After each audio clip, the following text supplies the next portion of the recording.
नमस्कार, आप देख रहे हैं द राइट न्यूज और आज हमारे साथ द राइट कॉन्वर्सेशन में अगेन अश्विनी तिक्कू जी का मैं वेलकम करूंगी। Thank you so much. जैसा कि आप लोगों को पता है, हमारी अर्ली डिवोर्स की सीरीज चल रही है।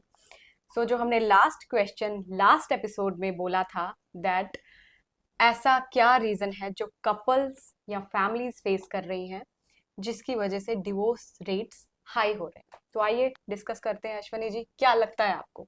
सुबह ji, thank you so much again for having me. बिल्कुल, जिस बारे में हम बात कर रहे थे तो चैलेंजेस तो बहुत सारे हैं, इश्यूज बहुत सारे हैं। कभी कभी हमें लगता है कि सिर्फ एक ही रीज़न है, बट डेफिनेटली एक रीज़न नहीं होता है। हर एक केस में अलग अलग रीजंस हैं। बट हमें इसके ना बेसिक समझने पड़ेंगे कि एक फैमिली स्टार्ट करनी है, एक रिलेशनशिप में आना है, तो उसके लिए बेसिक्स क्या, what are the prerequisites. Okay, सबसे पहले तो you need to be honest that about the relationship. Second thing is that are you sure that you want to get into the relationship. uh, बाकी चीज़ें जो हैं, patience की बात हमने की, फैमिली इंटरफेरेंस की हमने बात की, सोसाइटी के बारे में हमने बात की। तो ये सब चीज़ें बहुत इंपॉर्टेंट है। अगर हमें एक एक करके हम इस बारे में डिस्कस करेंगे तो there are multiple aspects to it.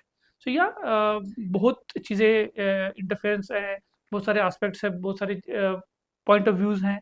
But हर एक सिचुएशन एक अलग है, हर एक इंसान की अपनी एक कहानी है। बट इसमें हम एक रीज़न नहीं बता सकते, इसमें there are multiple reasons for that. I also agree कि एक रीजन नहीं है, मल्टीपल रीजंस हैं। समटाइम्स कम्युनिकेशन वीक है और एक्सपेक्टेशंस काफ़ी स्ट्रॉन्ग है। और पहले फाइनेंशियल, आजकल जो है फाइनेंशियल इंडिपेंडेंस जो पहले नहीं थी अब है। तो कई बार ऐसा होता है कि फिर वो चीज़ें भी कपल के बीच में गैप क्रिएट करता है, आई बिलीव। सुबह जी, ये जो आपने बात की कि कम्युनिकेशन जो सी बात जो आपने की, तो I think it is not a bigger challenge. देखिए, कम्युनिकेशन अगर इनिशियली तो आई डोंट थिंक किसी भी कपल में होती है, unless and it is a love marriage. But उसको ओवरकम किया जा सकता है। बट इफ जस्ट बिकॉज आपकी कम्युनिकेशन नहीं है, you not able to communicate to each other, that can not be a reason for a divorce. Agree. So मेरा ये मानना है, my personal point of view is कि that unless and until you have a valid reason. Personally if you ask me, I am not in favour of divorce.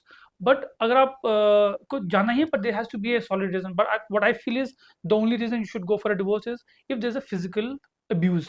That is the only reason. Otherwise मुझे जो लगता है, and obviously interference of both the families, मुझे लगता है कि उसके अलावा I don't think you should go for a divorce. I also agree, but communication की जहाँ तक बात है, जैसे फैमिलीज आपस में डिस्कस करने में हिचकिचाती हैं, कपल आपस में कुछ ऐसी चीज़ें हैं जो वो खुल के बोल नहीं पाता है क्योंकि वो साइलेंटली स्ट्रगल कर रहा होता है। ऑल्सो अपनी फैमिलीज या लव वंस के साथ भी शेयर नहीं कर पाता है, तो उस वजह से मुझे लगता है काफ़ी गैप्स आ जाते हैं। और फाइनेंशियल इंडिपेंडेंस जो अब हो गई है, पहले नहीं थी। ऑल्सो मुझे लगता है कि पहले ज़माने में इतनी सारी चीजें होती थी कि लड़की विल डू एवरीथिंग, लड़का विल डू अपना पार्ट जो उसका काम है। बट अब इक्वल अपॉर्चुनिटीज की भी बात आ गई है, तो उसमें भी अवेयरनेस बढ़ गई है। और मुझे लगता है कि जो डिवोर्स है, वो लोग या दुनिया वो तो सिर्फ डिवोर्स देखती है, बट डिवोर्स के पीछे का स्ट्रगल वो उनको नहीं पता वो दो होता। फैमिलीज को ही पता चलता एग्जैक्टली, है। पीछे का स्ट्रगल, आंसू, sacrifices, silent pain, it is very very tough. देखिए सुबह जी, अगर आप जो स्ट्रगल की बात आपने की जी। टुवर्ड्स दी डिवोर्स, चाहे गलती एक पार्टी की हो या दूसरी पार्टी की हो, both have to go through the struggle. ठीक है। जी। एक तो ये है कि जो सफ़र कर रहे हैं, they have to suffer emotionally also, that is one part. But suffer तो दोनों को करना पड़ता है। ऐसा नहीं हो सकता कि दैट अगर सपोज मेरी गलती है और जो दूसरा पार्ट है, पार्टनर, वो बोलेगा कि मैं इनको जी। सफ़र करवाऊंगा। जी। दोनों ही पार्टियां सफ़र करती हैं, क्योंकि जो ये डिवोर्स के केसेस हैं, it may take 1 week, it may take 1 month, it may take 1 year, and it may take forever. Right. Yes yes. तो स्ट्रगल तो दोनों होते हैं, बट साइमल्टेनियसली आपकी फैमिलियां भी इन्वॉल्व हैं, आपके रिलेटिव्स भी इन्वॉल्व हैं, तो सफरिंग तो डेफिनेटली है। That's why I agree that अगर फिजिकल अब्यूज नहीं है, I think there is a way out to work it out. And considering the fact, जो मैंने आपको पहली बार बोला था कि you need to be honest to your relationship. ठीक है, there has to be a reason, a pious reason, a genuine reason why you want to get married. तो अगर वही नहीं है, तो इफ यू, जैसे हमने अपने पुराने एपिसोड में बात किया था, कि अगर you just, if you just getting married just for the sake of society, if you just getting married because आपकी एज 30-35 हो चुकी है, then I think that is not the right approach. Agreed, क्योंकि आजकल मुझे भी लगता है कि लोग अवेयर ही नहीं है एक्चुअली कि शादी क्यों कर रहे हैं और शादी का मतलब क्या है, जैसा हमने अपने पहले एपिसोड्स में भी बात की है. So I think I should ask you another question which is, अभी तो हम कंपैटिबिलिटी की बात करते हैं. नाउ लव मैरिजेस में भी डिवोर्सेस हो रहे हैं बट उनमें तो कंपैटिबिलिटी है ना. Very why are these issues happening again and again even in sorry love marriages? Subah ji, अब आप बात करते हैं डिवोर्सेस की। अब तो चलो, अभी तो बहुत मल्टीपल रीजंस हो चुके हैं डिवोर्स के, बट अगर आप बात करें तो पहले जब ये divorce, because divorce is not a culture, ये एक जो कॉन्सेप्ट है ये वेस्टर्न कंट्री से आया है। I don't see 2-3 decades ago कि इंडिया में डिवोर्स होते होंगे, but it was not something that was you know in our culture. तो अगर आप देखिए कि पहले डिवोर्स जो होते थे वो मेजर रीजन में होता था कंपैटिबिलिटी इशू। बट जैसे आपने बहुत इंपॉर्टेंट पॉइंट रेज किया है कि लव मैरिज में भी बहुत सारे डिवोर्स होते हैं। सो अगर कंपैटिबिलिटी वाज द रीजन, क्योंकि कंपैटिबिलिटी तो बनने में टाइम लगेगा ना, ऐसे it will not happen overnight. तो उसमें क्या है कि compatibility definitely could have been the reason, but आज की जनरेशन में, I don't think that is one of the reason, because in that case I think जो लव मैरिजेस थी होंगी वो तो फिर 100% सक्सेसफुल हो गई, जो कि नहीं होती, राइट? तो बहुत बहुत इंपॉर्टेंट एस्पेक्ट है। बट आई थिंक आज की डेट में जो I mean, I am not saying one of the very important, I think बहुत सारी रीजन में क्या होता है कि आप पहला स्टेप तो आपने लिया, चलो ठीक है, there is a conflict between two couples. But उसमें क्या होता है कि the moment you start that conflict, वो जिस इंटेंशन से स्टार्ट होता है, चाहे कोई हर्ट हुआ है चाहे कुछ हुआ है, but during the process, process in the sense आप एक साथ स्टे नहीं कर रहे, आपने you have taken the matter to the court, but the moment you take the matter to the court, उसका ना एक जो उसके जो मोटिव होता है, it takes a different shape. ठीक है? आजकल you then you are, because उसमें क्या होता है कि बहुत सारे पार्टीज इन्वॉल्व हो जाते हैं, they have their personal interest. तो आई थिंक जितना ज़्यादा हो सके, first of all it should be solve with in the four walls. When I say with in the four walls, अगर इंडिपेंडेंट कपल्स हैं उनको आपस में ही इसको सॉर्ट आउट करना चाहिए। अगर नहीं हो पाता, ऑब्वियसली फैमिलीज को इन्वॉल्व होना चाहिए, but families also should be very responsible, they should be very much caring towards their kids, because मैं हमेशा यही बात बोलता हूँ कि we are still not like at par with western countries.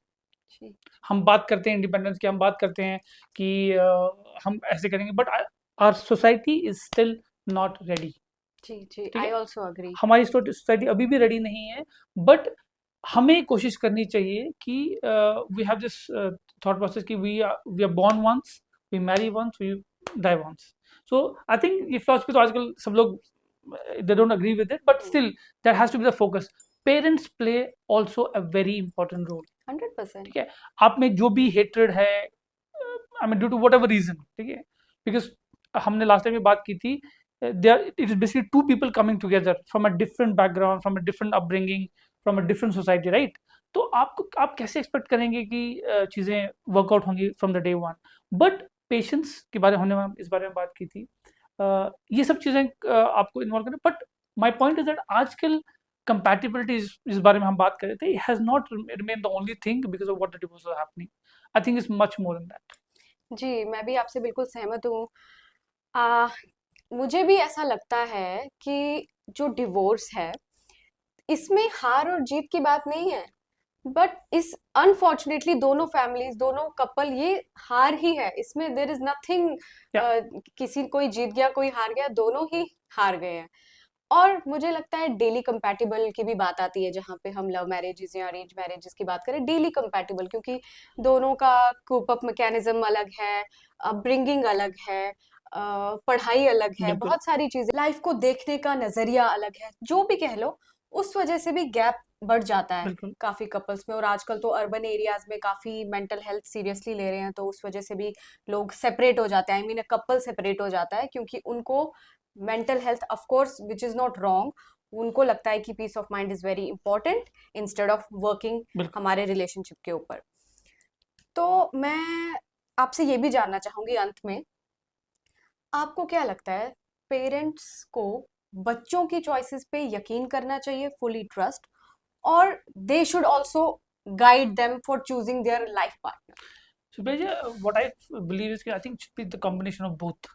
क्योंकि अ, जितना हम इस बारे में बात करते हैं कि at the end of a day it is a union of two souls and all, but the society that we live in, उसमें ये दो पार्टनर्स तो हैं ही हैं, पर साथ में फैमिलीज भी, का भी रिलेशनशिप है, वो भी एक फैमिली बन जाते हैं। तो आई थिंक जहाँ पे हम स्ट्रेस देते हैं कि कंपैटिबिलिटी, लाइक्स एंड डिसलाइक्स, उसको तो ऑब्वियसली इंपॉर्टेंस देना ही चाहिए, बट उसके साथ साथ में जो हमारी फैमिली का जो गाइडेंस है, उनका जो पॉइंट ऑफ व्यूज हैं, उसको भी हमें उसमें थोड़ा इंपॉर्टेंस देना चाहिए। और I think it should be combination of both, क्योंकि at the end of a day हम इस सोसाइटी में रहते हैं जहाँ पे बहुत सारे रिचुअल्स होते हैं, बहुत सारी ऑब्लिगेशन होते हैं, बहुत सारी रिस्पॉन्सिबिलिटीज होती हैं।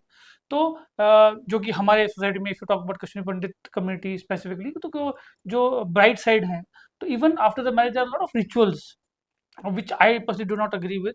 तो वो फॉलो करने पड़ते हैं, एंड जनरेशन्स, ऐसा नहीं है कि 1 साल 2 साल। तो फैमिली प्लेज, ऑब्वियसली फैमिली के जो पॉइंट आउट्स हैं, उनके जो फीडबैक हैं, that is important. But at the same time जो दो इंडिविजुअल्स हैं who are coming together for the marriage, उनका पॉइंट ऑफ व्यू रखना भी बहुत इंपॉर्टेंट है। It has to be mix of both. जी, I also agree with you.